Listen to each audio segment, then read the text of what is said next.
Bonjour à tous. Il est temps de parler de la suite de mon livre Une vie de rêve, que j'ai ici, qui est toujours disponible sur plein de plateformes en ligne et que vous pouvez trouver en commande sur le site des éditions Maya avec les frais de port offerts. Et comme j'ai commencé à le faire, je vais continuer à vous lire le début de chaque chapitre. Et aujourd'hui, nous en sommes au chapitre 3. Donc dans le chapitre 1, je suis dans ma petite vie parisienne, amoureuse d'un collègue qui n'est pas amoureux de moi, et je suis assez frustrée. Dans le chapitre 2, je me réveille dans un rêve, en train de visiter la cuisine d'une autre version de moi, dans un univers parallèle. Et aujourd'hui, on va découvrir le début du chapitre 3. Les derniers mètres à franchir me font déjà apprécier le reste de ma journée.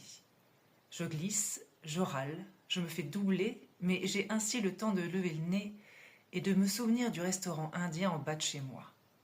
Je n'y vais jamais pour ne pas trop dépenser, et subitement je trouve ça dommage d'être économe sur le plaisir.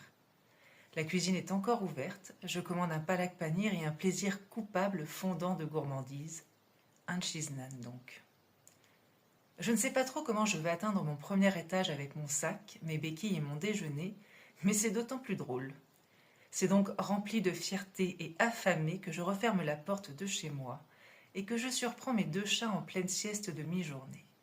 Je les ai fait bugger, je le vois à leur regard interloqué. Il fait encore jour et leur humaine est là. Je les rassure d'une caresse quand soudain un parfum me cueille. Un parfum d'homme, très doux, chaud et un peu musqué. J'aime cette odeur, elle m'émoustille le cœur. La peur me prend aux tripes et j'ai le sentiment que je vais découvrir un intrus en me retournant. Mais non, il n'y a personne. Juste moi, mes félins et une sensation confuse de retour à la maison. L'autre, celle du rêve. Je pose mes plats et me dirige vers la cuisine. C'est une chose de vivre seul, mais il est hors de question que je mange dans des barquettes en aluminium. Je vais dresser mes assiettes, me servir un grand verre d'eau, et alors que j'attrape une cuillère à soupe, j'entends au loin « Ça fait longtemps qu'on n'a pas mangé indien ». Certes, sauf que je ne suis pas en train de me parler à moi-même.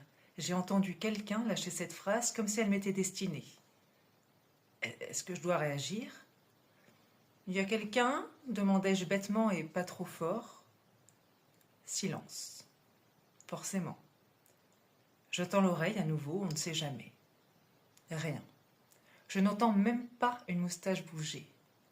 Je suis seule et c'est donc perplexe que je me sens déçue de le constater. Le contraire aurait dû m'effrayer. Je m'arrête ici et je vous donne rendez-vous pour le début du chapitre 4.